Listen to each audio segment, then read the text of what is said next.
Boa tarde a todos, sejam bem-vindos à 95ª edição do nosso Café Filosófico, hoje, 26 de novembro, com o tema Como Pensar Sem Som? A imagética e a vocalização do pensamento entre os surdos e os outros, os ouvintes. Ao meu lado, a querida professora Mariângela Estelita vai estar conosco e nós vamos bater um papo e depois, com o microfone aberto, todos discutiremos o assunto. A Mariângela Estelita é graduada em Letras pela UFG, mestre e doutora em Linguística pela UFSC, pós-doutora em Linguística em Chicago, nos Estados Unidos, professora da Faculdade de Letras Libras da UFG. Ela é criadora da ELIS, um sistema brasileiro de escrita das línguas de sinais. Bom, boa tarde, querida. Seja bem-vinda. Boa tarde, Will. Muito obrigada pelo convite. Uma satisfação estar aqui participando desse café filosófico. E vamos levar essa conversa sobre esse tema intrigante, interessante, né, de pensar sem som. Bom, nós vamos bater um papo e eu já começo com uma inquietação. Há muitos anos atrás, como docente, foi incluído na política brasileira, algumas universidades aceitaram essa proposta da inclusão dos surdos com profissionais de Libras junto à sala de aula para o trabalho conjunto. Em um momento eu estava falando numa aula sobre alienação, Karl Marx, quando eu expressei uma ideia completamente abstrata. Algo como, eu vou brincar com outra expressão, a insustentável leveza do ser.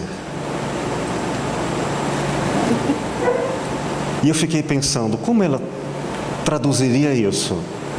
A insustentável leveza do ser, em que um autor fala sobre uma sociedade que não se sustenta, à semelhança do nosso mais recente sociólogo Bauman, da sociedade líquida. E aí me inquietou o fato de, quando nós conversamos na época, de tentar pensar à maneira do outro. Outro que, por definição, é o estranho ao meu jeito óbvio. Daí eu lhe pergunto, como é fazer a tradução da vocalização das ideias que tem letras, que tem uma cadência semântica, gramática, para a linguagem em Libras? É uma conversação com linguagem sem som, sem vocalização. Explica um pouco para a gente. Bom, começando em partes, né? Sobre a inclusão dos surdos na universidade, isso aconteceu não por uma proposta, mas por uma lei federal, 10.436, de 2002, que reconheceu a Libras como língua da comunidade surda, e depois, em 2005, veio um decreto, e esse decreto exigia que os cursos de licenciatura incluíssem a disciplina de Libras e que os cursos de licenciaturas de fonoaudiologia e os de bacharelado teriam essa disciplina opcionalmente, e aí isso deu margem para os surdos entrarem, se interessarem mais, né, pelo ensino superior. E esse mesmo decreto também exigia que onde tivesse um aluno surdo, tivesse um intérprete. Então, por isso que você começou a ter alunos surdos né, nas suas aulas no curso superior, né? E, bom, sobre essa tradução do português para a língua de sinais. Alguns termos são mais simples de serem traduzidos, porque são termos de uso cotidiano, de uso mais comum. Mas quando você entra para áreas mais específicas, essas áreas mais técnicas de campos de estudo, né? E sendo um deles da filosofia, você tem muitos termos, esses termos técnicos que são muitas vezes muito abstratos, e que não são ainda de domínio da maioria da comunidade surda. Então, com língua acontece assim: se a comunidade tem necessidade de falar sobre aquilo, existe palavra para aquilo. Se a comunidade não precisa falar daquilo, não tem palavra para aquilo. E o que a gente vê acontecendo recentemente ainda é os surdos ocupando esses espaços nos cursos superiores e havendo necessidade de criar palavras e palavras para esses conhecimentos específicos que antes eles não precisavam, né? Então, quando eles ocupam novos espaços intelectuais, existe essa necessidade de criação dentro da língua. E aí, como que isso acontece, né? Muitas vezes, na sala de aula, o intérprete, o primeiro recurso que o intérprete vai ter é fazer a soletração. Então, existe o alfabeto manual, então a palavra alienação, ele vai fazer a soletração, A, L, I, E, N, né? Soletra a palavra. E se o professor não explica o conceito, se o professor pressupõe que todos os alunos sabem o que é alienação, o intérprete vai soletrar a alienação e fica por isso mesmo. Se o aluno surdo presente falar assim, não entendi o que é essa palavra, não conheço o que é, aí o intérprete pode dizer para o professor, ele não conhece essa palavra, explica o que é. Aí o professor vai explicar o conceito. A partir desse conceito, né, que foi explicado, criado, então a pessoa entendeu o conceito, a partir desse conceito, pode-se futuramente pensar em um sinal para aquela ideia, né? Às vezes, durante uma aula ou durante algumas aulas do mesmo professor, aquela palavra sempre se repete. E às vezes tem um acordo entre o intérprete e o aluno de quando for aquela palavra eu faço esse sinal. Mas é um acordo local, né? Se aquela pessoa for para outro lugar e usar aquele sinal, outra pessoa não vai saber o que é. E alguns sinais acontecem assim.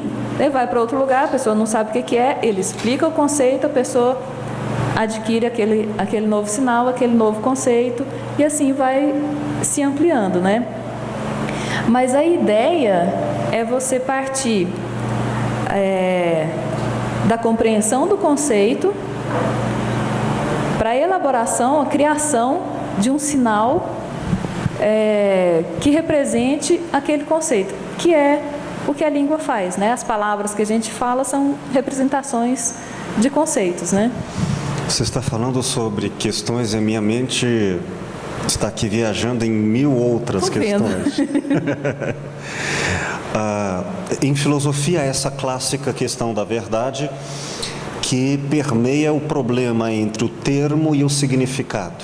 Diferentes filósofos abordam isso. Na linguística isso é uma questão complicada também. Quando você usa o termo palavra, nós pensamos em soletramento na nossa tradição tipográfica. Mas parece-me que muitos desses termos não são efetivamente palavras, mas são desenhos imagéticos, são formas mentais. Então, nós temos tanto a construção de imagens, quanto a construção de letras. E vamos imaginar também uma imagem que nós repercutimos como sonora, como o barulho de uma moto, e que ela tem volume, e ela tem uma noção de sonoridade. Quando a gente lê alguma coisa, a gente normalmente, tirando a leitura dinâmica, lê reproduzindo um som. Pois bem, nesse processo de tradução, nesse processo de interpretação, que é até diferente, como se dá a clareza entre a busca por um termo e a busca por um significado? Consegue materializar um pouco desse problema? Bom, se a gente pensar na Libras como língua, não é uma coisa tão diferente. Se a gente pensa na Libras como, infelizmente, a maioria dos leigos pensa como uma linguagem, como diversos outros tipos de linguagem, como a gente tem, de movimento, de vestimenta, de música, de dança, são todas linguagens, né? Se a gente pensa na Libras como linguagem, fica difícil a gente pensar em termos de palavra. Agora, quando você reconhece a Libras como língua, aí fica a mesma coisa. Só é uma outra matéria-prima. A matéria-prima das línguas orais, né, como o português, é o som, né? E a matéria-prima das línguas de sinais é o movimento e é o visual, né? Então, são matérias-primas diferentes, mas o que se faz com uma é o que se faz com a outra. O trabalho mental, o processamento mental de uma e de outra é o mesmo. Então, quando a gente fala em palavra, muitas vezes pela pouca convivência, pelo pouco contato com as línguas de sinais, quando a gente fala palavra, a gente pensa em som e pensa em letras, né? Inclusive, quando eu comecei a trabalhar com a escrita de sinais, e eu chamava a Libras escrita, né? Quando eu chamava aquilo ali de palavra, as pessoas estranhavam, mas é palavra? Mas não é sinal? Porque na Libras a gente chama a palavra de sinal, né? Então, cada palavra é um sinal. Um signo. Chama sinal. Sinal. Chama sinal. Então, cada palavra é um sinal. E aí, quando eu escrevia, queria que fosse também um sinal. Mas eu, vendo escrito, eu não dava conta de chamar de sinal. Eu queria chamar de palavra, né? Porque, na verdade, é a mesma coisa. Só a matéria-prima é a outra. Inclusive, até onde já se pôde pesquisar do processamento neurológico da fala, da visão, do uso da língua de sinais, as duas línguas se processam da mesma maneira no cérebro, no mesmo lugar, com a diferença que a língua de sinais usa, ao mesmo tempo, mais a parte do cérebro que processa a imagem, usa mais. Mas não apenas. Se você excluir a parte que processa a linguagem e preservar só a que processa a imagem, você não faz Libras. Não tem língua de sinais. Então, elas são processadas da mesma maneira, né? E seja lá como for a teoria que explica essa questão de conceito, palavra, significado, signo, como que isso acontece, teorias diferentes explicam de maneiras diferentes, né? Mas seja lá como for, o que vale para a língua oral, vale para a língua de sinais também, acontece da mesma forma. Com a diferença que em um eu estou processando a imagem, no outro eu estou processando o som. Quando a gente fala, achei muito bom, muito pertinente essa separação entre linguagem e língua. É curioso, mas vocês sabem qual é a língua oficial do Brasil? É o brasileiro? Não. É o português. Houve um acréscimo. Há duas línguas oficiais no Brasil: o português e a Libras. São duas línguas oficiais. Então, quando alguém fala duas línguas, pensa que fala da sua nacionalidade e de outra nacionalidade. E não nos damos conta que nós temos duas línguas. Qual a diferença entre gramática enquanto língua, que é uma lógica, um sistema de organização do pensamento e de comunicação, com a linguagem, que pode se chamar de semiose, ou a organização dos meios de comunicação, o meio de comunicação.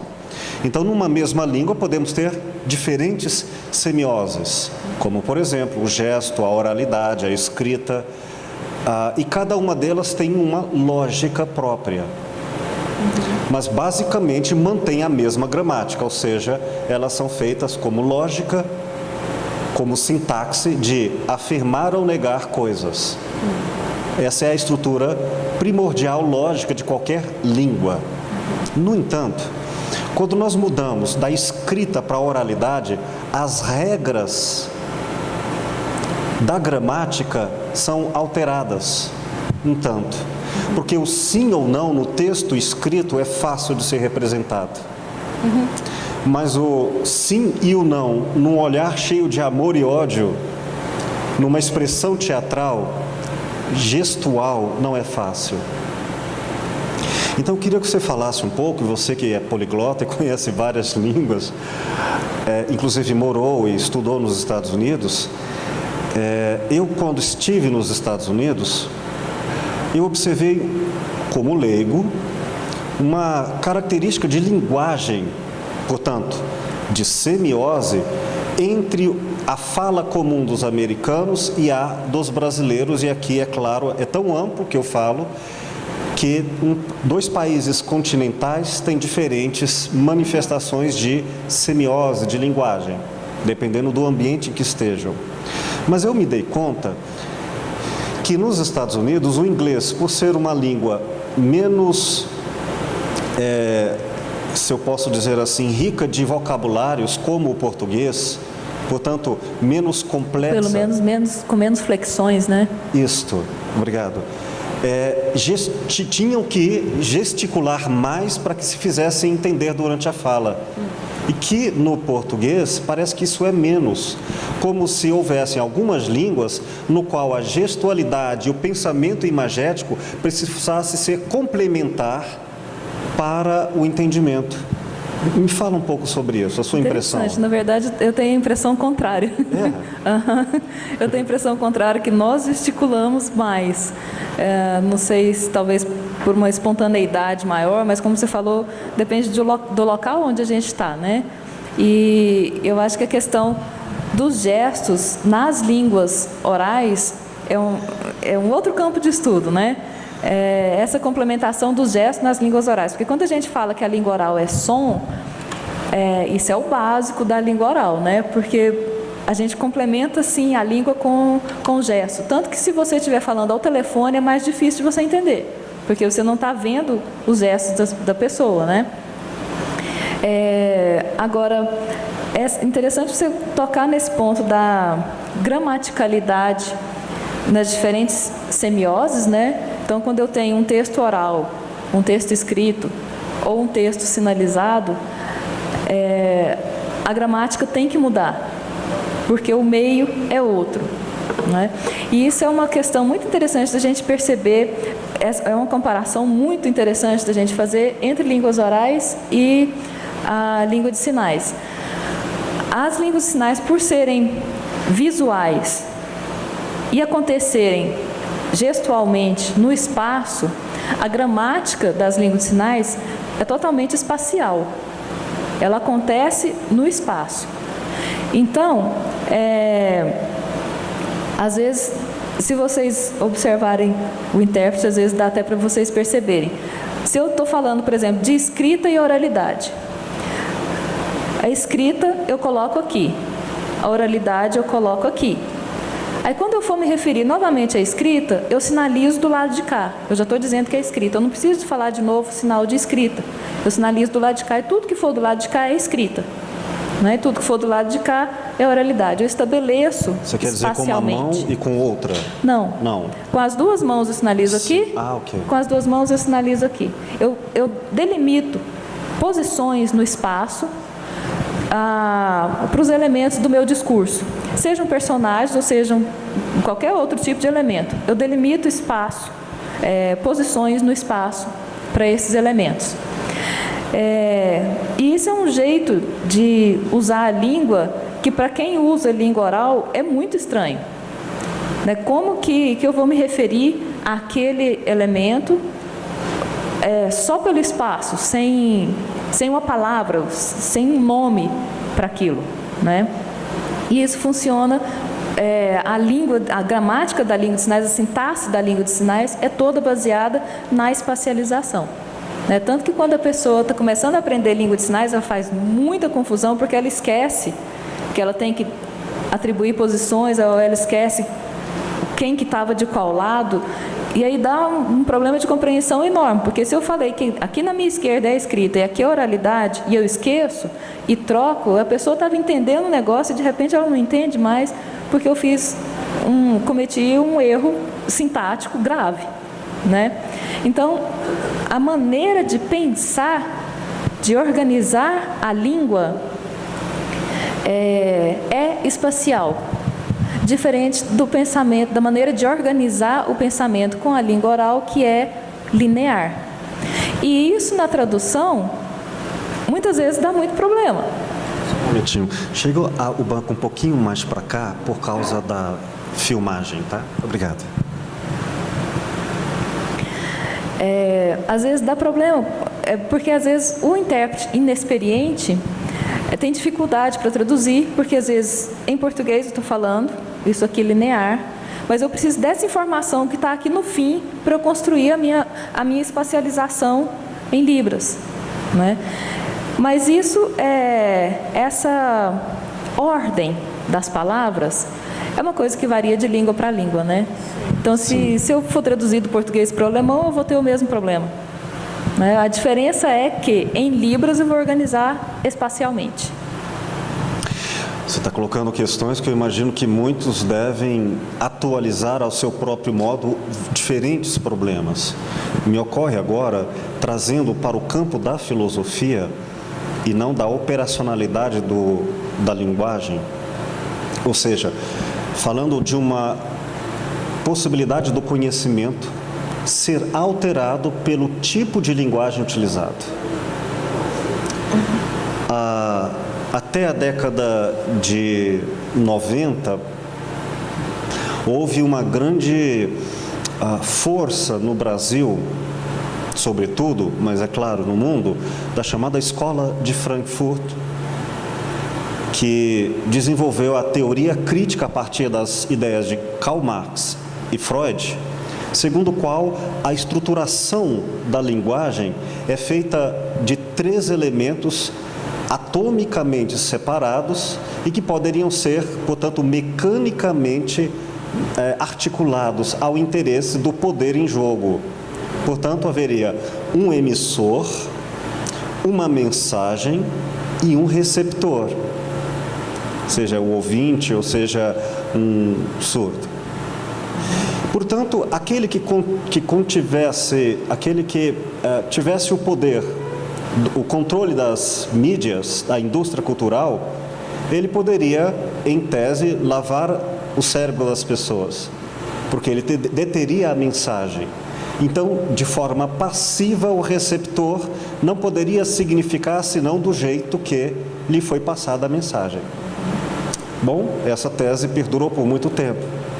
Hoje já não se pensa mais isso, porque sabemos que nós sempre ressignificamos como cultura e como indivíduo. Não somos passivos, né? Não somos passivos. Mas atenção, um filósofo muito polêmico, filósofo e linguística, o canadense, o Alexander McLuhan, teve uma leitura da mudança de cognição da estrutura psíquica humana com a inserção da gramática textual, com o que ele chamou em sua obra de A Galáxia de Gutenberg. Porque toda a estrutura de pensamento que era de oralidade do mundo pré-industrial precisou ser formatado de maneira a caber em uma lógica, em um limite, em um tempo e um espaço tão específicos que passaram a ter regras internas e que obrigavam as ideias a serem limitadas, como uma expressão bem simples. Uma ideia, ao terminar uma linha, obrigatoriamente teria que ser interrompida em seu fôlego, em sua compreensão e recomeçada em outra. Não apenas interrompida, mas cerceada de penalidades, como aquele que faz uma divisão silábica errada, seria penalizado como uma pessoa errada, como uma linguagem errada. Aquele cuja virgulação não obedecesse ao espaço da respiração e todos os elementos que eram próprios do texto, passaram a orientar o modo de pensar. Em outras palavras, passamos a pensar de maneira formatada. Qual o resultado disso? A formatação do pensamento gramatical no texto escrito, ele exige regras imutáveis, regras formais, que logo foram apropriados pelo direito, transformando todo o universo ocidental em um poder da escrita. E aí houve uma conversão escandalosa que outros filósofos como Michel Foucault mostram claramente, que o texto passou a ter a categoria da verdade e não mais o sujeito do texto. De maneira em que, por exemplo, chegamos ao escândalo da falta de verdade, no qual um texto sobre ética tem mais conhecimento e status de verdade do que o próprio escritor, podendo se desconectar, sendo, portanto, a referência de verdade o texto e não mais os exemplos de vida. E há muitas outras considerações que McLuhan apresenta, de maneira em que ele esclarece na sua obra, até o título já é um esclarecimento da tese central: o meio é a linguagem. E ele coloca que quando eu mudo o meio, não só, agora é outra tese, quando eu uso o estatuto semiótico, deixando da oralidade e indo para a escrita na mesma língua, eu mudo profundamente a compreensão. Para não me prolongar, ver suas considerações a respeito, eu quero traduzir uma dessas observações. Que eu, como filósofo clínico, no consultório, já tive a experiência de fazer terapia tanto com alguém à minha frente, falando, quanto por escrito, com alguns que se comunicavam melhor por escrito, quanto à distância, pela visualidade de um Facebook, de um Skype, ou de WhatsApp, enfim, por textos e, mais recentemente, os emotions, que também dizem muito, com signos. McLuhan, que dá muito suporte ao entendimento de certas experiências de entendimento na prática clínica, ele coloca que, quando estamos na oralidade, muito próximo ao mundo antigo, precisávamos de uma atenção pessoalmente investida no momento, porque não havia a memória para ser postergada. Não vou prestar atenção porque depois eu leio isso. Depois eu procuro o documento que lá está a verdade.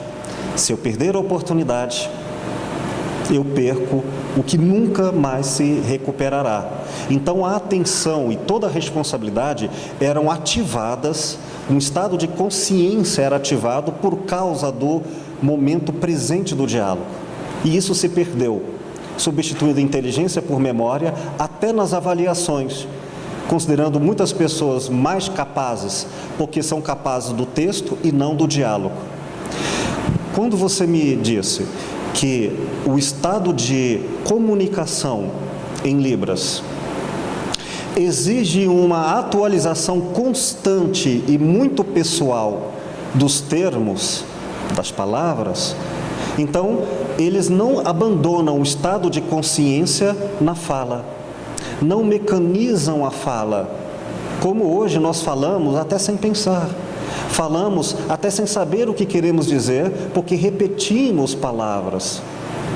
Mas parece que esse estado de consciência adormecida e mecanizada, automatizada, que a gente aprende na escola, não está tão alienante na linguagem de conversação que é plugado um ou outro online entre surdos.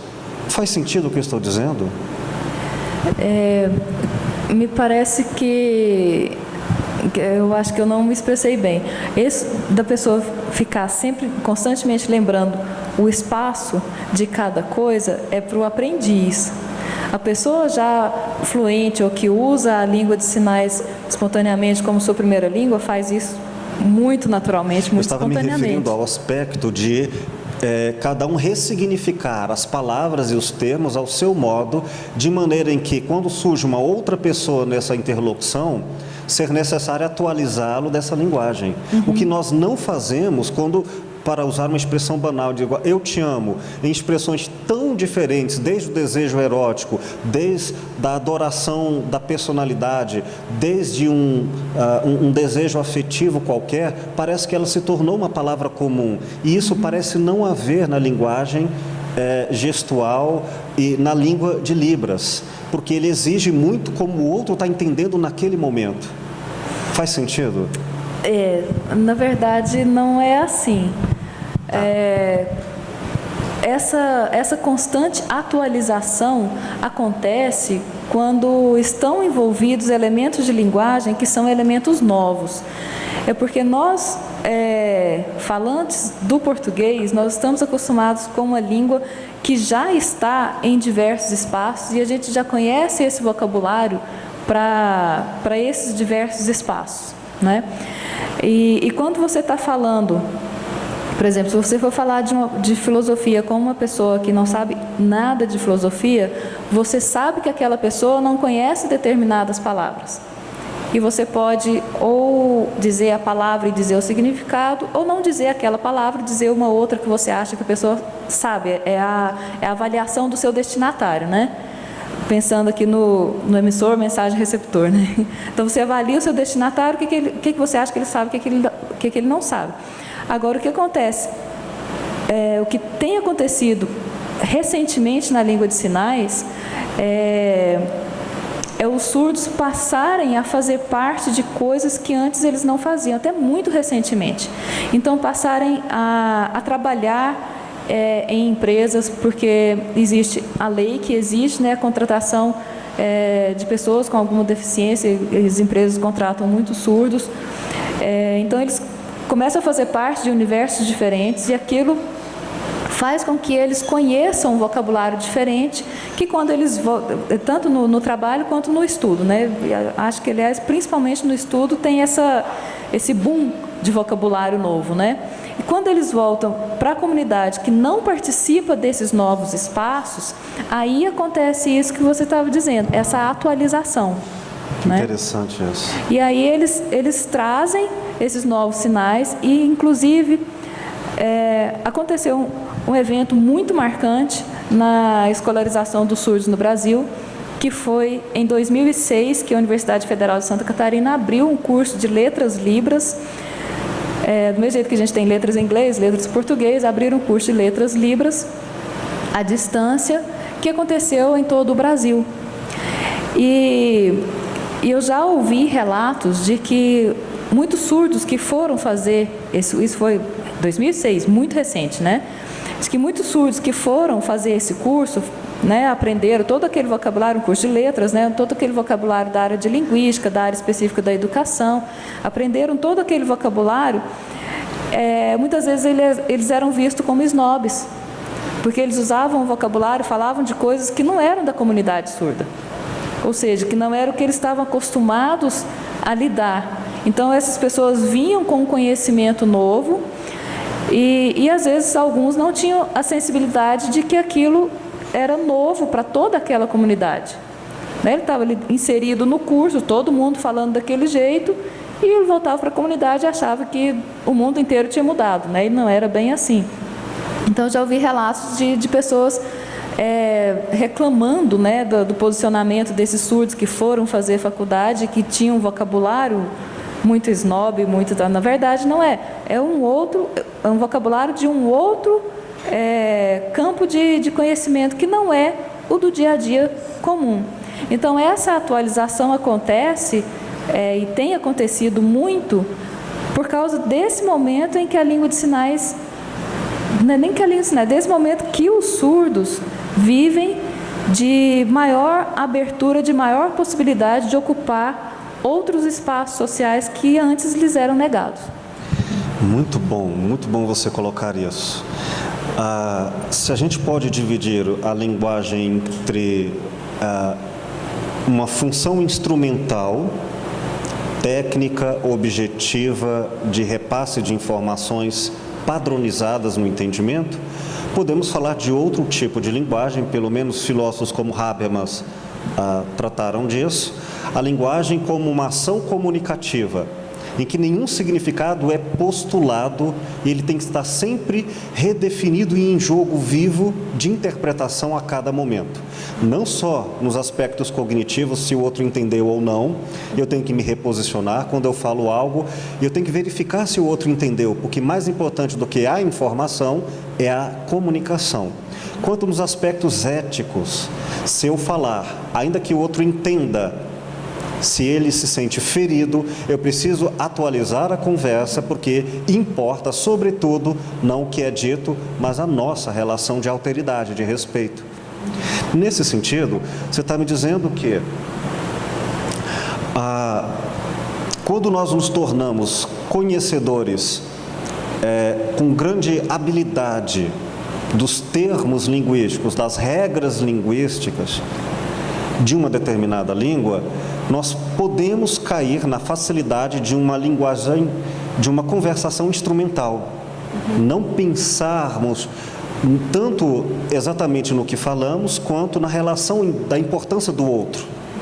E que eu achava, como estava dizendo antes, que isso seria muito mais para a nossa tradição de escrita desses 3 séculos, de poder do texto, mas ela também pode acontecer facilmente na linguagem em Libras, quando as pessoas já não mais se importam com o outro na relação, né? Pois bem, diante disso, eu trago outra questão. Quando a gente pensa a linguagem como meio de produção do conhecimento, aí não é um repasse do que já sabemos, mas é dar um salto para o que não sabemos, como um escritor que não age apenas como leitor, mas como escritor, como um poeta, por exemplo. Ele tem que dar novos sentidos às palavras, ele tem que inventar uma outra semântica, ele tem que brincar, ser criador. Obrigatoriamente ele não será instrumental. Deve conhecer a gramática, mas transcendê-la. Como fez, por exemplo, o clássico para o mundo que nós tivemos, a exemplo do Guimarães Rosa, que transforma uma língua ortodoxa sem deixar de conhecer profundamente a gramática, e inventa uma outra língua que era o espaço da oralidade e traz para o texto. Tá. Com isso eu lhe pergunto, se nós formos fazer o mesmo na linguagem das Libras, como a gente poderia manter esse estado de espírito na educação para que ele não se torne alienante? Ao falarmos em filosofia, eu vou dar um exemplo. Historicamente, nós conhecemos a passagem tão popular de Sócrates, que tudo que sei é que nada sei. Por isso ele conversava com todos, com o suposto de que palavras não substituiriam o diálogo, termos não substituiriam o entendimento. Então ele sempre falava muito de acordo com a capacidade de compreensão do outro. E tudo isso é porque a filosofia nasceu do espírito de eu não sei, então vamos aprender, e não de que eu sei, porque aí não há mais o porquê se esforçar. Enquanto a Libras está num estado de eu não sei, diante do outro, que eu preciso que ele não conhece Libras, ou diante de um novo conhecimento aprofundado do leigo em Libras, para o Libras em nível acadêmico, é um nível mais sofisticado, parece que ele está num espírito então de comunicação profunda, de inteligência mais profunda.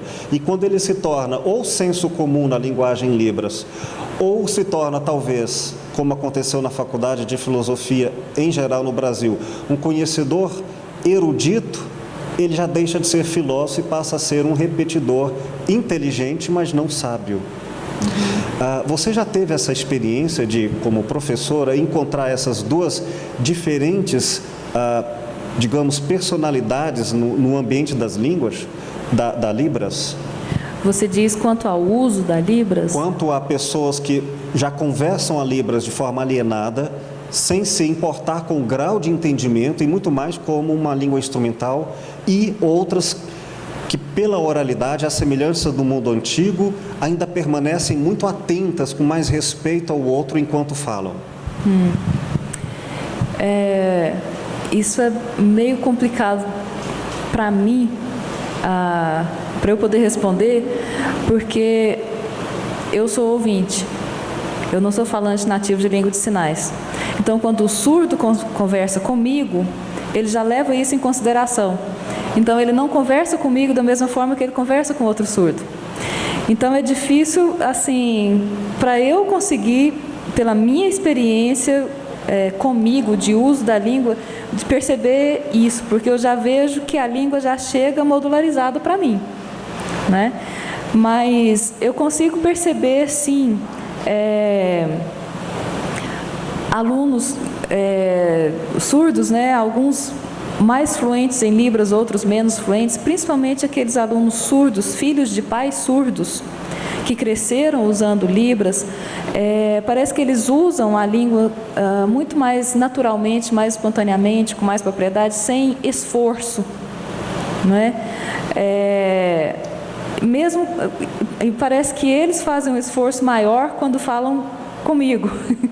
E aqueles outros que às vezes aprenderam a Libras mais tardiamente, que usam a Libras com mais esforço, às vezes usam a Libras comigo com menos esforço.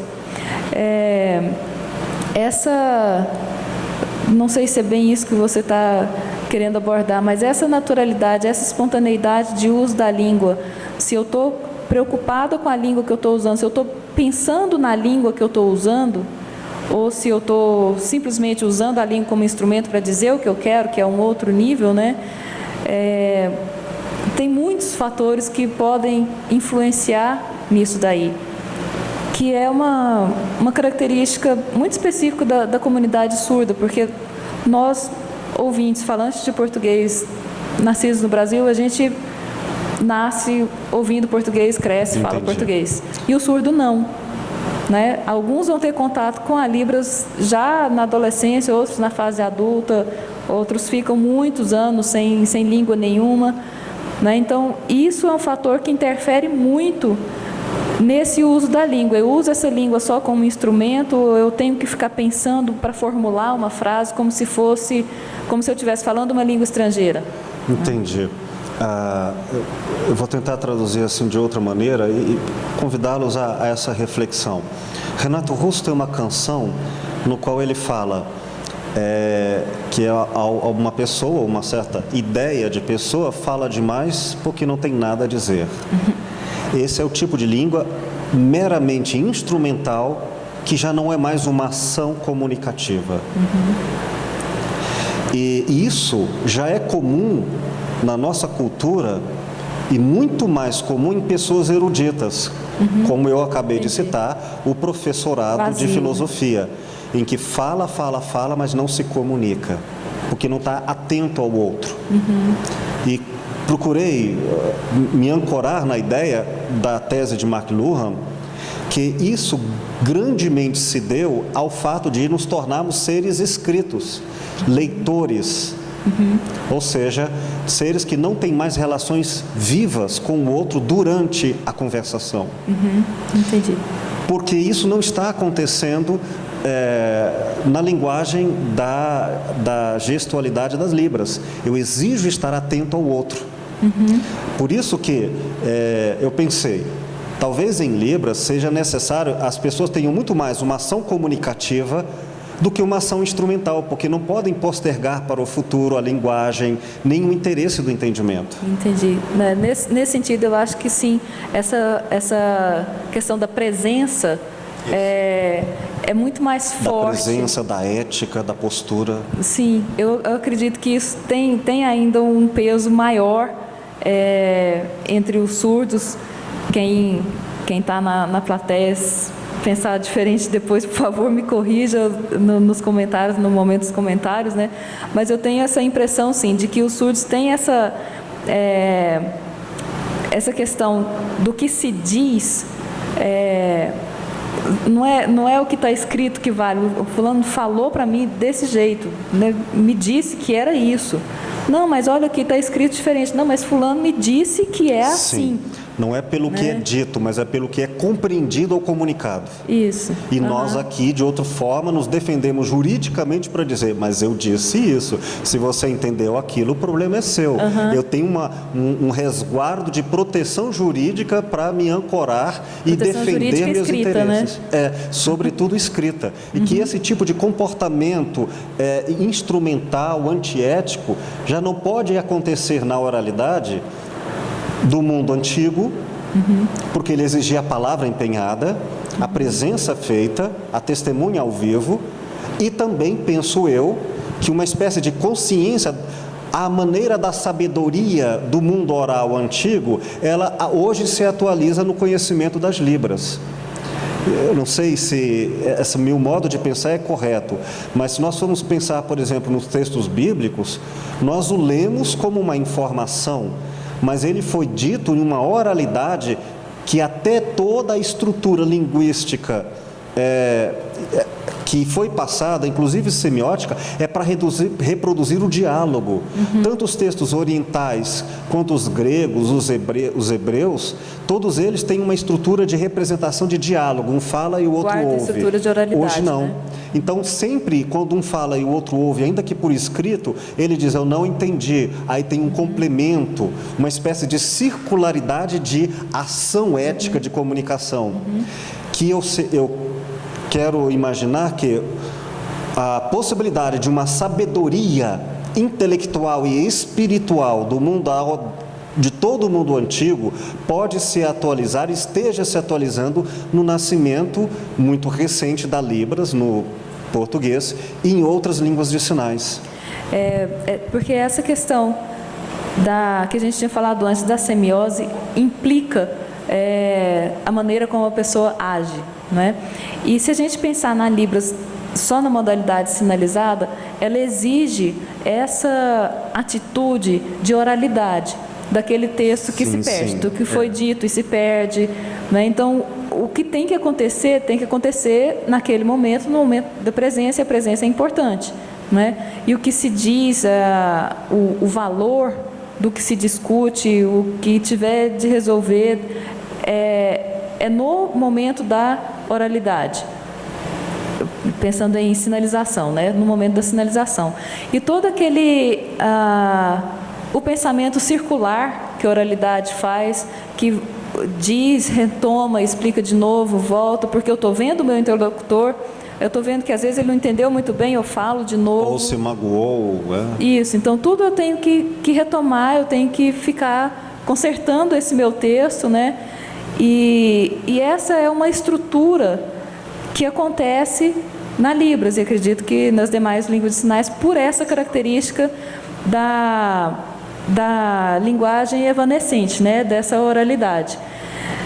E tanto é assim que quando eu tenho que escrever em Libras, se eu estiver produzindo um texto originalmente por escrito em Libras, tudo bem, não tem problema.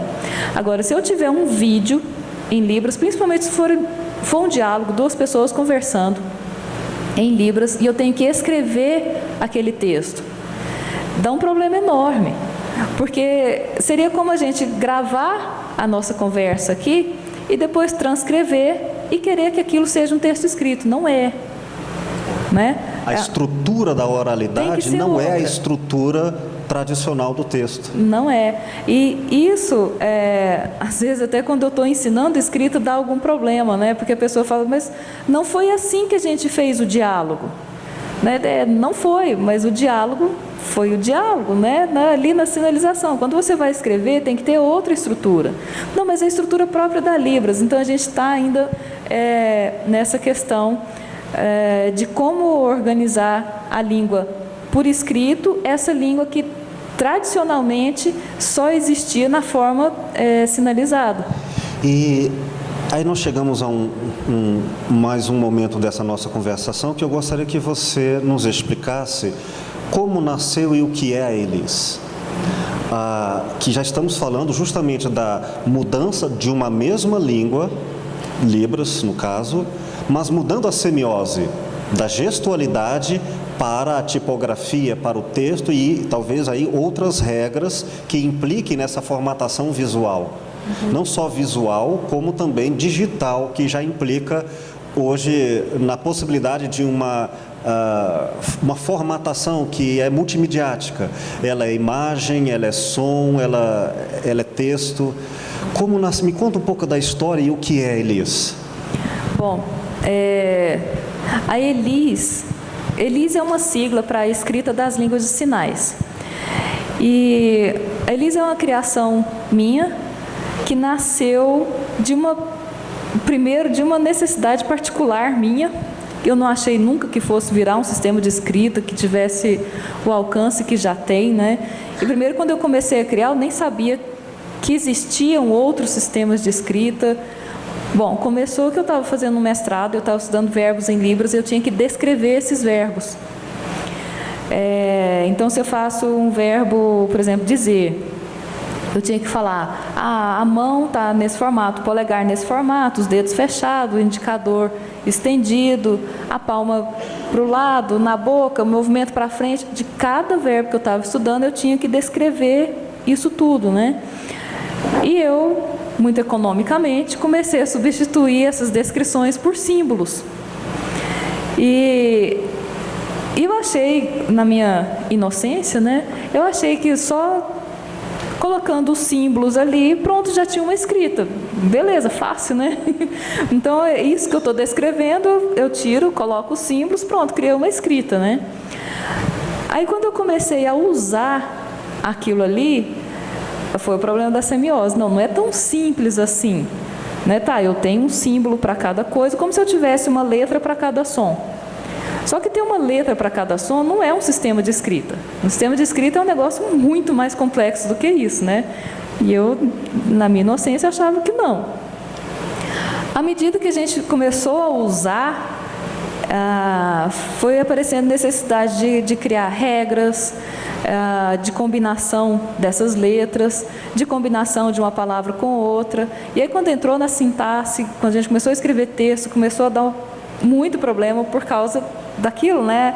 Da Libras sinalizada, ter uma sintaxe diferente da Libras escrita. Então, essas coisas todas eu fui tendo que resolver. Como que eu, que nem sou assim tão fluente assim em língua de sinais, vou dizer que essa gramática daqui da Libras sinalizada não serve aqui para a escrita, eu tenho que ter outra gramática, eu tenho que mudar algumas coisas. Como que eu faço isso, né? Então, todos esses problemas a gente foi enfrentando, né, para poder burilar esse sistema de escrita, né?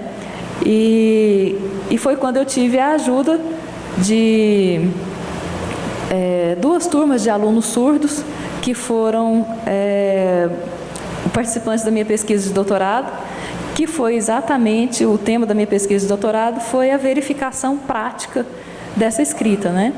E esses 33 alunos surdos, adultos, colaboraram com a escrita. Então, com toda aquela intuição linguística de falante nativo da língua, né? Toda aquela intuição linguística eles trouxeram para mim, e a gente pôde ir fazendo as adequações na língua. Essas adequações finais foram feitas de acordo com sugestões deles, né?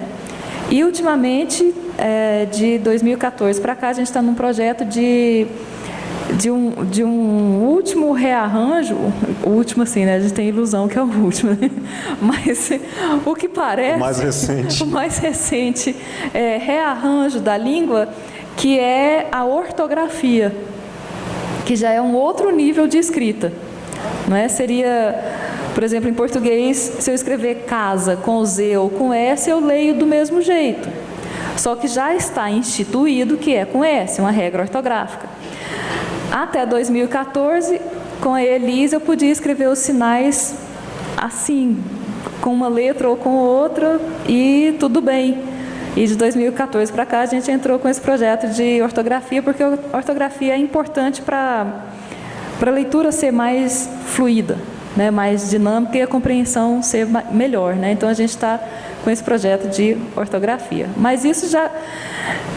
isso que a gente fala em escrita de língua de sinais, normalmente causa estranhamento, né? Porque a língua de sinais tem a marca dela, que ela é sinalizada, e que eu preciso de ver a pessoa sinalizando para poder ter a língua. Então, no meio leigo causa estranhamento, e mesmo no meio das pessoas que trabalham com língua de sinais, quando a gente fala em escrita, entre algumas pessoas ainda tem algum estranhamento. A pessoa pergunta, mas escreve como? É com letra do alfabeto, ABC?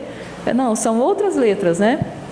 Que as nossas letras do alfabeto representam sons, E a língua de sinais, o elemento, como eu falei antes, a matéria-prima não é som. Eu tenho que representar os elementos visuais. Então foram criados outros símbolos, que são outras letras, para representar as línguas de sinais, a escrita da língua de sinais. Eu estou muito curioso para ver se eu consigo entender como é este livro. Concluindo essa nossa primeira parte do café, fala para a gente como foi, que tipo de dificuldades teve na construção de um projeto deste livro, ou seja, certos arbítrios para inventar tanto das tipologias, quanto a formatação do texto, da esquerda para a direita, ou o inverso, ou como se fez originalmente no japonês, em que as palavras eram signos da realidade, em que representavam uma imagética, como uma vez me esclareceram, a ideia de descanso, um desenho de uma árvore, um homem ancorado nessa árvore, e depois ela mudou para outros tipos. Como se deram essas invenções de uma língua?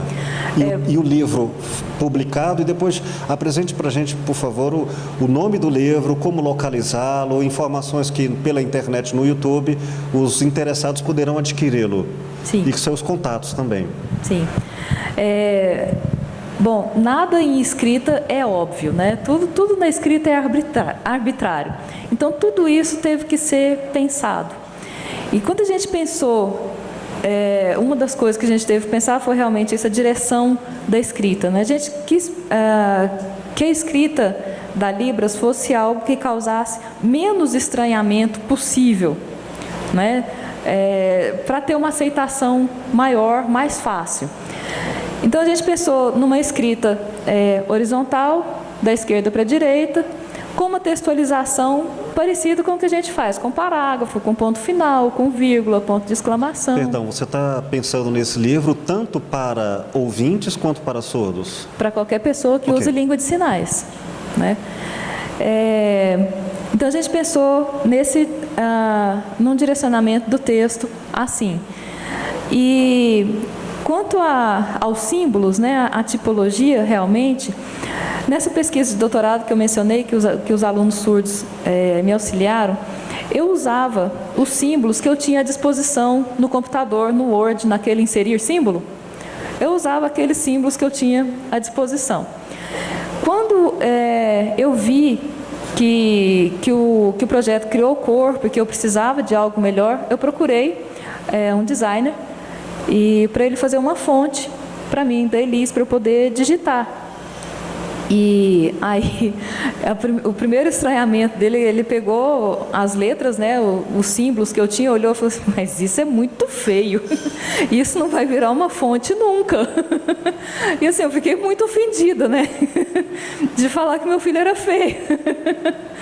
Mas assim, ele tinha toda a razão, porque não tinha semelhança nenhuma entre símbolo e outro, não tinha uma estética ali, né. E ele me pediu, então, para que eu criasse uma estética daquilo ali. Eu falei, mas eu vou mudar os símbolos todos. Ele falou, com isso aqui não dá para fazer fonte. Eu falei, tá, né? Já que a gente está criando, está no começo, vamos criar então, né? Aí, fiz uns símbolos, ele me ajudou com algumas coisas também. Então, a Elise, ela tem uma aparência assim, tem muitos quadradinhos, traços e pontos. Que foram os desenhos mais simples que eu achei, né?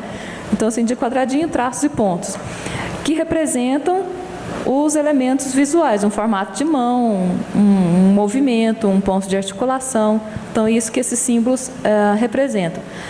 E cada sinal é separado do outro por espaço em branco, assim como na nossa escrita, né? Então, eu quis fazer uma escrita que se assemelhasse mais ao que a gente tem, para causar menos estranhamento e para que textos traduzidos pudessem ocupar mais ou menos o mesmo espaço, né? Eu tenho aqui presente uma aluna que fez um trabalho de tradução de gibi, o gibi da Turma da Mônica, que foi assim, um desafio enorme, porque eu tenho uma fala dentro de um balão.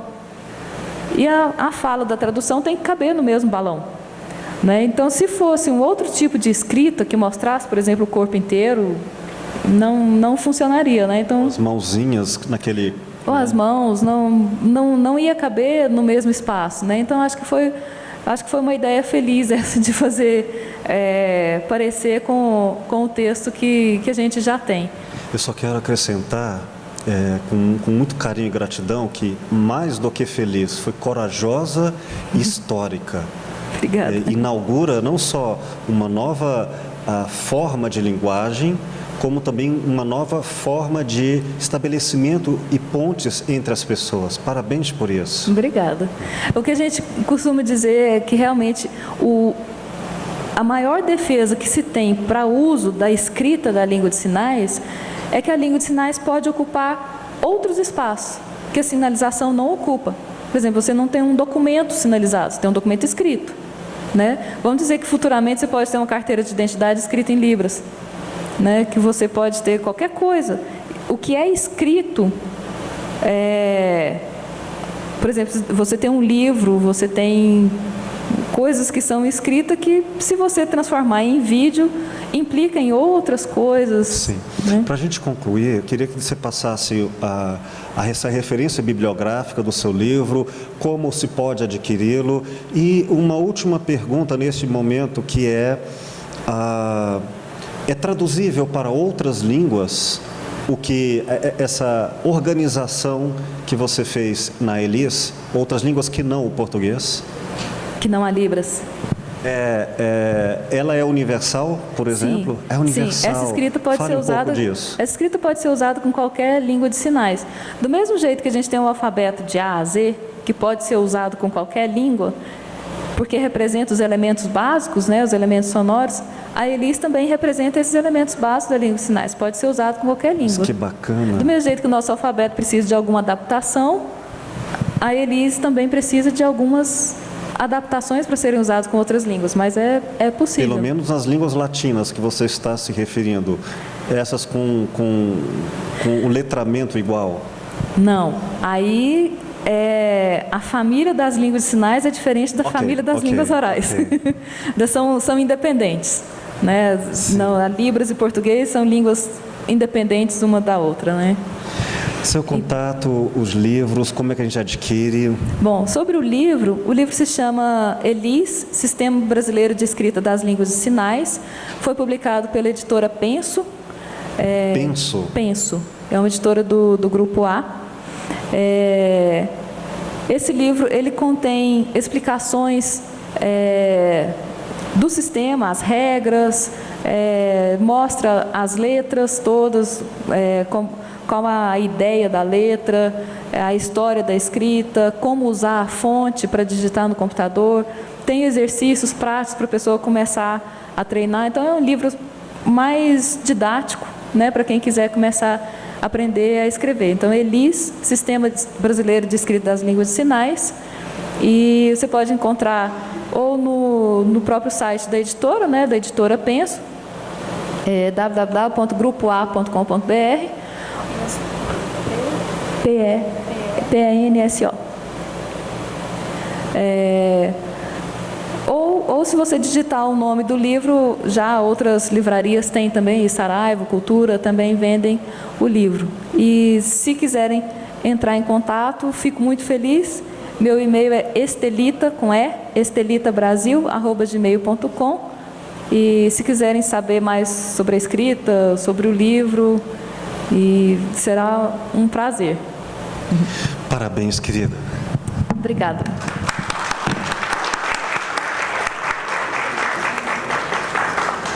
Gostaram? Eu queria convidar o querido intérprete para que viesse aqui, os dois apresentassem com o microfone o seu nome e falasse um pouco do seu trabalho, dessas dificuldades. Chega um pouquinho só para cá, para ficar bem visível dentro da câmera. Um pouco dessas dificuldades do trabalho, da profissão, da técnica e os seus nomes. Bom, meu nome é Weber Flávio. Eu sou filho de surdos. Chega um pouquinho o microfone perto da boca. Sou filho de surdos, sou irmão da Núbia. O nosso trabalho, ser tradutor, se tratando de língua de sinais, como foi discutido aqui, a gente percebe que tem muitas diferenças, né? Como pelo fato de a gente estar se tratando de modalidades. Então, são modalidades diferentes. E a gente tem muitos desafios, né? Uma coisa é a gente conhecer a língua e ter uma certa fluência, e outra coisa é a gente ter a competência tradutória, né? Então, existem alguns artefatos da língua que a gente precisa conhecer bem. E eu comecei dizendo que eu sou filho de surdos para justificar como eu cheguei à língua, né? Então, tanto eu quanto a Núbia, nós crescemos num ambiente bilíngue, né, onde tínhamos contato com surdos, desde o primeiro contato, carinho, afeto, tudo em língua de sinais, desde bebezinho. E um ambiente fora de casa, com os parentes, escola, língua oral. Então, nós crescemos nesse ambiente, né, de língua oral e língua de sinais. E os desafios são grandes, né? Eu creio que não é muito fácil, né, a nossa profissão. Existe um esforço, um esforço físico, né, um esforço mental. Geralmente a gente trabalha com revezamento, né? E existe toda uma dinâmica de trabalho, assim. Então, como a gente trata de duas modalidades, a gente tem que processar o que está sendo dito. O tempo de tradução é muito rápido, né? É rápido, e a gente tem, vocês falando aí eu lembro de um pouco atrás falando assim da nossa responsabilidade com a compreensão do outro, né? E a gente precisa pensar no final, né? E às vezes a gente se perde, né? Então, por isso que a gente trabalha com apoio, né? A Núbia o tempo todo estava lá à minha frente, e quando eu perdi alguma palavra, ou por falta de atenção, ou por desconhecer determinada palavra, ela estava ali para me apoiar. E assim a gente faz esse trabalho de revezamento. Por gentileza, se quiser deixar seu contato profissional e passar o microfone para a Rúbia, para ouvir dela também as suas palavras. Sim, meu e-mail é weber.ufg@gmail.com, e vou passar para você. Olá, eu vou falar bem rapidamente, que ele disse praticamente tudo, Weber. Fica do lado de cá. Viu que a modalidade é bem complexa. Desculpa, eu esqueci de pegar. Bom, porque entre vocês dois não é preciso, né? Eu sou a Núbia, tradutora também, intérprete de Libras. E como ele disse, como é uma modalidade totalmente distinta, então a gente tem que processar a língua oral e depois entendê-la, para depois repassar. E repassar, eu tenho que entender qual é o meu público surdo. Eu não conhecia essa pessoa surda, desculpa seu nome. O sinal dele é esse. O meu nome é Marcos, mas só de perceber que ele já está numa área acadêmica, eu percebi que eu poderia traduzir para Libras de uma forma mais formal. E se eu tivesse um público surdo que não estivesse na área acadêmica, eu teria que traduzir de uma forma, como eu posso dizer, mais coloquial. Então, é um processo tradutório um pouco complexo, assim, mas com esse apoio que eu tenho com outro intérprete, a gente consegue, no momento da perda, principalmente de nomes e números, a gente consegue ter esse apoio. Muito obrigado, querido. Se quiser deixar o seu contato profissional, nós estamos para o YouTube também, ou seja, é para todo o público. Então, se quiser entrar em contato comigo, é nubiaflavia2@gmail.com.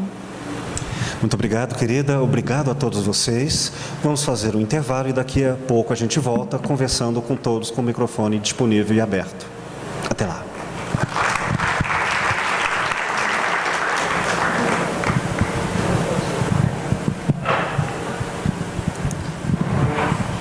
Boa noite. Boa noite, querida. Boa noite. Já sou conhecida, né, Will? Seu nome, querida, para a gente registrar. Meu nome é Lúcia, eu sou também um produto da UFG, só que a minha área é teoria da literatura, né? Mas fascinada pelo signo linguístico, né? O signo linguístico, quando você falando aí fazer um livro sobre sinais, é paixão demais, né? É paixão demais. Quando a gente conhece, associa o significante, o significado, parece que aquilo ali entra na alma da gente, que a gente não sai mais. Só que a Libras, para mim, para a maioria das pessoas, a gente estava até conversando com a minha amiga aqui, a gente é completamente analfabeto, né? A gente é outra língua mesmo. E eu já tenho contato também, já tive também o curso de Braille também, então não tem fim, a gente quer sempre saber mais. Agora é uma pergunta assim que eu vou fazer, até eu acho assim, meio simplória, mas que está coçando aqui para tentar entender. Por exemplo, o som, quando a gente estuda o significante, o significado, o som, que o aparelho nosso, a gente aprendeu a codificar o som para emitir as palavras, não é? O som, olha o tanto que é forte essa palavra, o som. Como que o surdo lê os lábios se ele não sabe o som? Entendeu? Parece que é uma coisa básica, elementar, mas você explicando aí a questão do... É tudo sinal. Poxa, casa. Como que ele sabe que é casa? Ou é casar, ou é casa? E eu aproveito para acrescentar a pergunta, como é que fica, por exemplo, o sussurro? Como quem dá um estilo ao significado? O sussurro, o falar baixo ou o falar alto, que até por escrito existe o caixa alta. Como se dá? Tá. A gente vai respondendo pergunta por pergunta? Lúcia, a questão da leitura labial é algo assim que exige bastante esforço para o surdo conseguir fazer. O surdo profundo, né, que tem uma perda quase total, se não total, da audição. É muito difícil de conseguir chegar a fazer a leitura labial, porque me parece que apenas 40% ou menos que isso, talvez 30% dos sons são visíveis, de forma visível. Porque o que o surdo usa para fazer a leitura labial... Bom, uma das coisas que o surdo usa para fazer a leitura labial é a imagem da boca, porque toda a percepção dele é visual. Então, isso que a gente, enquanto eu estou mexendo a minha boca e você está percebendo o som, o surdo olhando para mim, ele está percebendo movimento, ele está percebendo imagem. Então, a leitura labial começa por captar a imagem da boca, né? Só que, como eu disse, uma pequena porcentagem dos sons é diferenciada pela boca, né? Se a gente pensar, por exemplo, em P, B, me, a boca é a mesma e os sons são diferentes. Sim, tem som, mas não é isso que o surdo está acessando. O surdo está acessando só a imagem, né? Como tem essa pequena porcentagem que pode ser distinta visualmente, ele precisa de outros recursos. Esses outros recursos vão ser a sua expressão, ele vai fazer toda a sua leitura corporal para saber... bom, primeiro ele tem que conhecer o português, né? Tem que saber a língua portuguesa. E a partir disso, você diz, como que ele sabe se é casa ou se é casar? Né? Aí vem pelo contexto do que está sendo dito, vem pela sua expressão facial, pela sua expressão corporal. Então ele vai fazer uma leitura visual de tudo que está sendo dito. E com certeza algo vai ser perdido, né? Então, se for o surdo profundo fazendo a leitura labial, com certeza algo vai ser perdido. Muito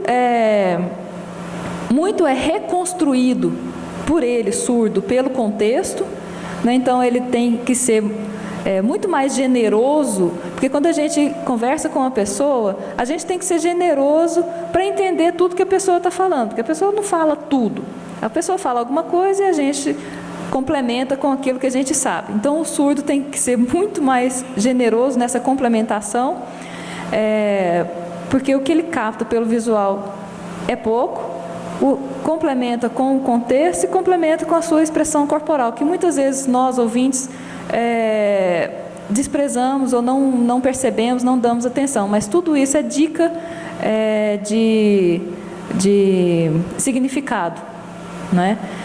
Esse gesto que eu fiz mesmo agora, parando para pensar, a gente, ouvinte, ouve como dúvida ou como uma hesitação. O surdo percebe pela minha expressão, que eu parei, eu fechei o olho, eu abaixei a cabeça. Então, o que a gente percebe pelo som, o surdo percebe pelo visual. Mas tudo isso exige muito treino, muito fonoaudiólogo para fazer esse treino.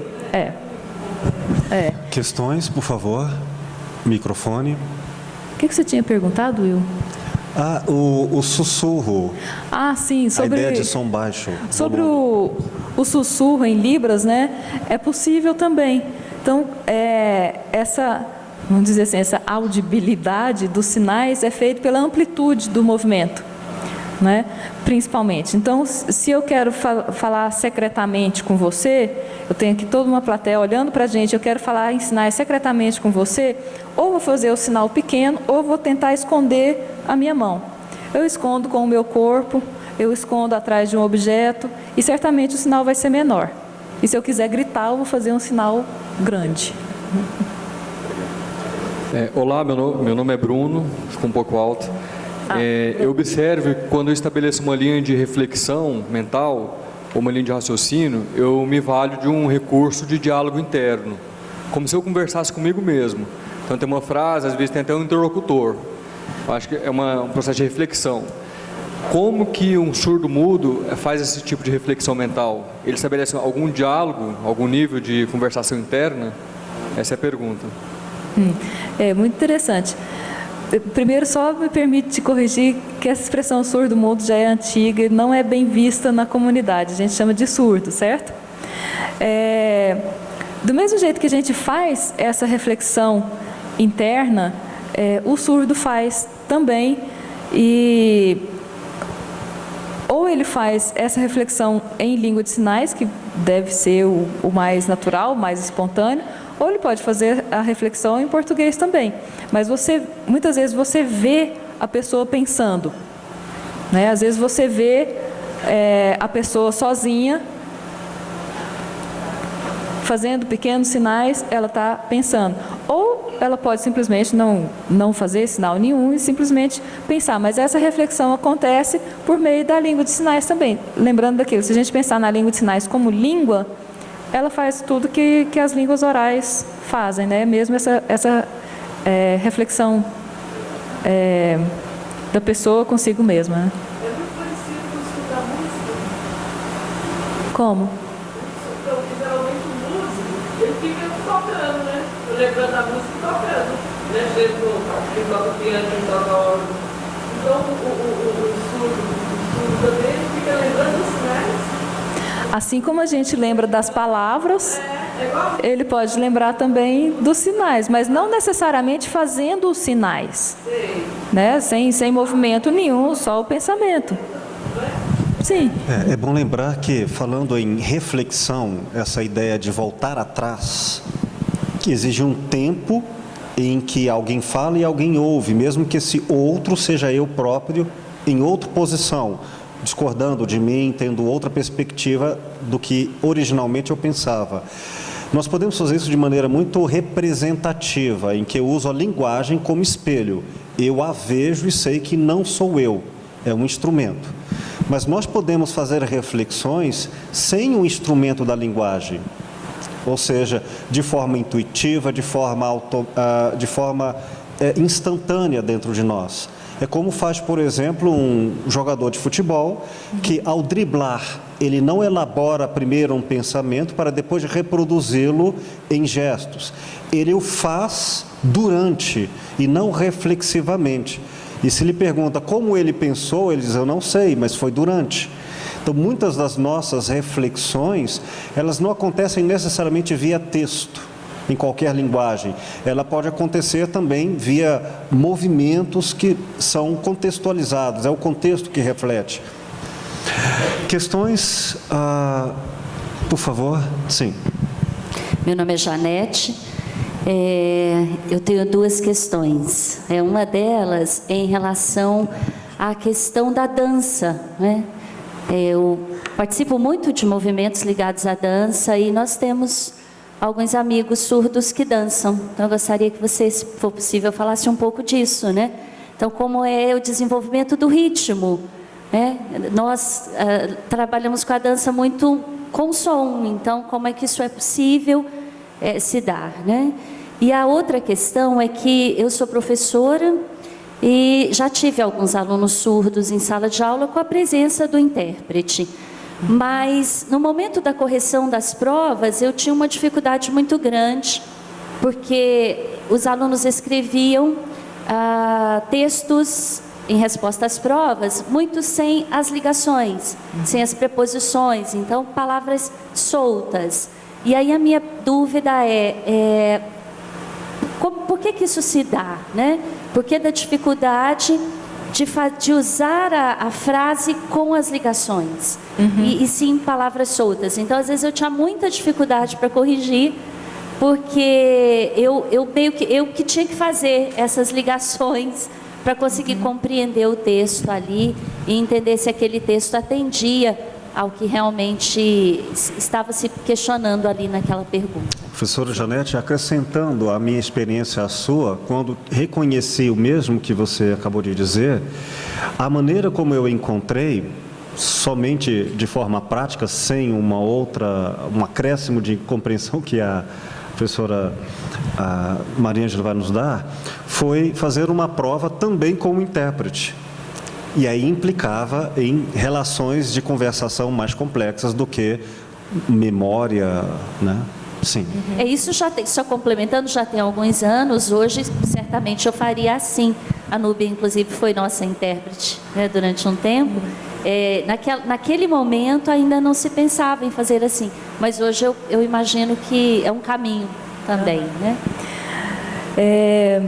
Janete, a questão da dança... entre os surdos, assim como entre nós ouvintes, alguns gostam de dançar, outros não gostam de dançar, né? E nós ouvintes dançamos pelo som, né? A gente ouve a música e aquela música define mais ou menos como a gente vai dançar. Para o surdo tem a percepção da vibração, quando é possível, né? Por exemplo, aqui é possível, quando aqui a casa de dança, né? O som é alto, tem a percepção da vibração, principalmente se fosse num tablado de madeira, mais fácil ainda perceber. Então, você pode dançar a partir dessa percepção da vibração, que você percebe o ritmo, né? E percebendo o ritmo, você pode dançar. Agora, já me ocorreu situação de o surdo querer dançar comigo um ritmo que não era o que estava tocando. Eu falei assim, eu não dou conta. Mas por que não? É outro ritmo. Você não conhece esse outro ritmo? Conheço, mas eu estou ouvindo a música. Eu não consigo, né? E assim, ele achou muito estranho eu não conseguir. Porque se eu sei um ritmo e sei outro ritmo, por que eu não consigo dançar os dois, independente da música, né? Porque aí eu percebi que para ele a dança é movimento. Então, eu tenho o ritmo pelo meu movimento corporal, mais ou menos independente do som, porque eu posso dançar, inclusive, sem música, né? Para nós, ouvintes, é mais difícil dançar sem música, mas eu já percebi, já conheci surdo que dança sem a música porque conhece o movimento, tem a técnica e dança muito bem sem a música, né?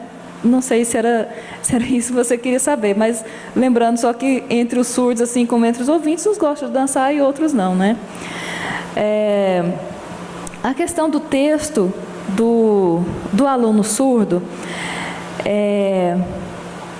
bom, a questão das frases virem com palavras soltas, vai muito da questão da gramaticalização, que é o que a gente estava explicando aqui, que a gramática da Libras é espacial.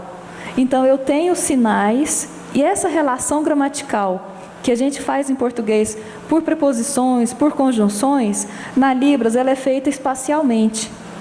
Então, se eu falo assim, que fulano deu alguma coisa para o outro, então aqui está o fulano, aqui está o outro. Então, isso daqui, esse movimento aqui, essa minha definição de posição no espaço seria o meu para.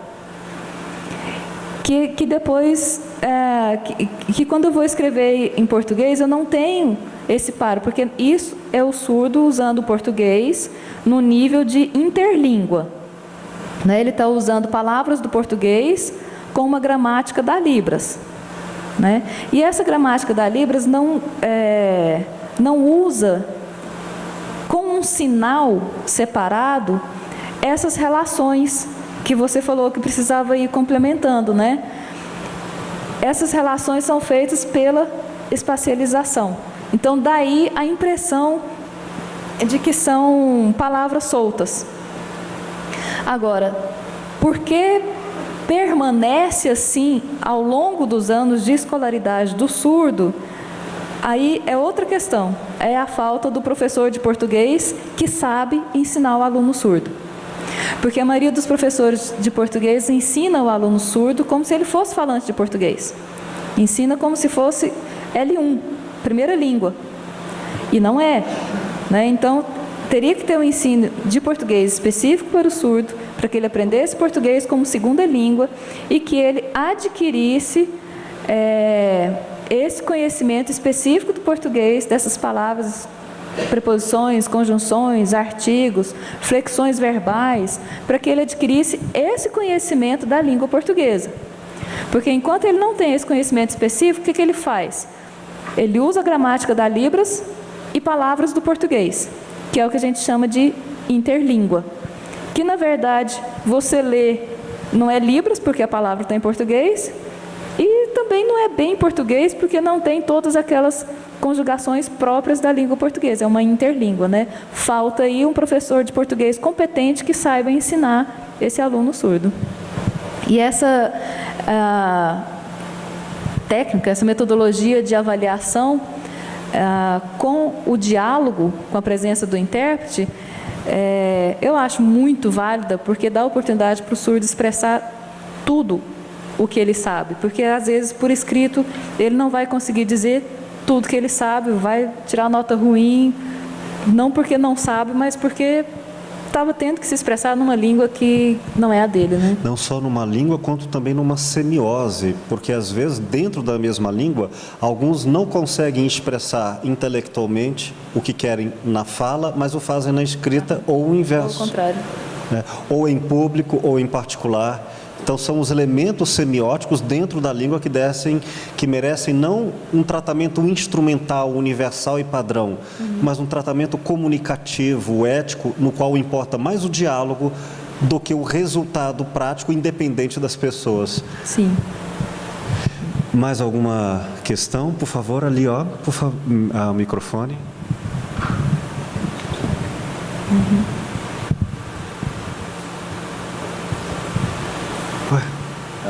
Boa noite, meu nome é Alexandre. Está escutando? Sim, Alexandre. Isso, meu nome é Alexandre. A minha pergunta, aliás, tem várias perguntas. Chega o microfone perto da boca, por gentileza. Ok. Ok. Assim, tá bom? Sim, ótimo. Uma das minhas perguntas é se Libras é uma linguagem que é individual de cada língua, vamos dizer, português versus inglês, ou se é uma língua universal que toda a comunidade surda fala no mundo inteiro. E aproveito, já passo o microfone. Tem mais alguém que queira fazer a sua pergunta para a gente responder juntos? Boa noite. Meu nome é George, estudante de Filosofia e Engenharia, e eu gostaria de saber um pouco mais sobre a escrita da Elis, porque como é de natureza do homem, assim, da gente achar diferente, como a nossa cultura, onde a gente está acostumado com o alfabeto romano, e se a gente for para o Oriente, pensando no que ali o alfabeto, assim como no Japão, é diferente, que possuem 3 alfabetos, que é o katakana, o hiragana e o kanji, que é uma maneira na qual eu juntei assim, será que eles também é dessa forma? Porque pega os sinais e está ali transformando na escrita. Por causa dos ideogramas, que tem um significado diferente, e não é apenas um sinal apenas, ele tem um significado diferente dependendo do contexto. E como em outras perguntas, você comentou, depende muito do contexto e como que vai ser feito a tradução. Eu gostaria de saber um pouquinho mais como que funciona a escrita. Muito obrigado, querido. Pelo nosso tempo, nós vamos ficar nessas perguntas e depois a gente conclui. Sim, querida. Sim, Alexandre, a Libras não é uma língua universal. É uma língua individual, assim como português, francês, espanhol. Cada comunidade surda tem a sua própria língua. São mais ou menos divididas pela divisão política do país. Por exemplo, Brasil tem uma língua de sinais, Estados Unidos tem uma língua de sinais, Espanha tem uma língua de sinais, né? Mas é mais ou menos. Por exemplo, no Canadá, eles usam a mesma língua de sinais americana, mas no Quebec, que é a região francesa, eles usam a língua de sinais do Quebec. Então, são línguas diferentes. E tem a língua de sinais japonesa, a língua de sinais chinesa, a língua de sinais tailandesa, israelense. Então, cada região tem a sua língua de sinais próprias. E elas têm, vamos dizer assim, parentesco, assim como as línguas orais têm também. Então, algumas línguas de sinais derivam umas das outras e formam ali um grupo de línguas de sinais, mas são individuais. Alguns sinais são usados por mais de uma comunidade, assim? Se alguns sinais... Sei lá, algumas palavras são mais... Se alguns sinais são mais globais, mais usados por todos, né? Como talvez a palavra ok. Não. Não. Tem, assim, essas línguas que são parentes entre si, sim, elas têm sinais semelhantes, às vezes mesmo sinal com significado diferente, como a gente tem, por exemplo, entre português e espanhol, né? Mesma palavra com significado diferente. Mas, às vezes, gestos, como de ok, que a gente acha que é dinheiro, pode ser, né? Mas aí, a gente está dizendo assim, de gesto, porque dentro das línguas de sinais também tem gesto. Então, eu posso ter gestos que são mais universais, mas que, às vezes, tem um sinal dentro da língua que não é boa observação. Universal, né?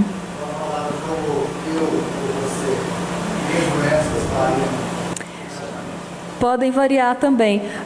Normalmente o eu e o você vai apontar para você mesmo e o você vai apontar para outra pessoa. Só que, por exemplo, a mão pode ser diferente, pode ser eu assim, pode ser eu assim, pode ser assim, né? A mesma coisa para você. Então, pode ter um formato de mão diferente, um movimento diferente, que para a gente, leigo olhando, parece que é só um gesto, mas dentro da língua faz sentido. Por exemplo, todos os pronomes pessoais vão ser só com essa configuração de mão, né? Então, tem uma lógica interna dentro da língua, que a gente acha que é um gesto, não é, né? O Jorge? Bom, Jorge, sobre a estrutura da Elis, né? Entre as línguas orais, existem diferentes sistemas de escrita, inúmeros sistemas de escritas, né? Mas a maioria deles se agrupa em sistema ideográfico, silábico, e alfabético. O sistema ideográfico é aquele em que eu, aliás, não tenho nenhuma língua que use o sistema ideográfico puramente, sem nada de alfabético. Ele representa, com um símbolo, a ideia que se quer passar, né? Como o professor Will estava mencionando, sinal de descanso seria um símbolo que representa uma árvore e uma pessoa embaixo da árvore. Então, essa é a minha ideia de descanso, e esse símbolo representa a palavra descanso, né? Isso seria o sistema ideográfico. O sistema silábico seriam os outros dois do Japão, né? Hiragana e katakana, que cada símbolo representa uma sílaba da palavra falada. Então, esse símbolo representa tá, esse representa té, esse representa tó. Então, tem um símbolo para cada sílaba. E tem o alfabético. Vou chegar lá na Elis. E tem o alfabético. O alfabético é aquele que eu represento separadamente vogais e consoantes, que normalmente é o mais econômico, é o que tem menos símbolos, porque eu represento os elementos separadamente, que me permite fazer uma combinação maior, né?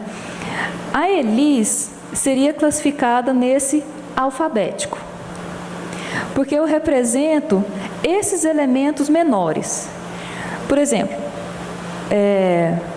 nas línguas orais, os sons que formam as palavras das línguas orais são consoantes e vogais, né?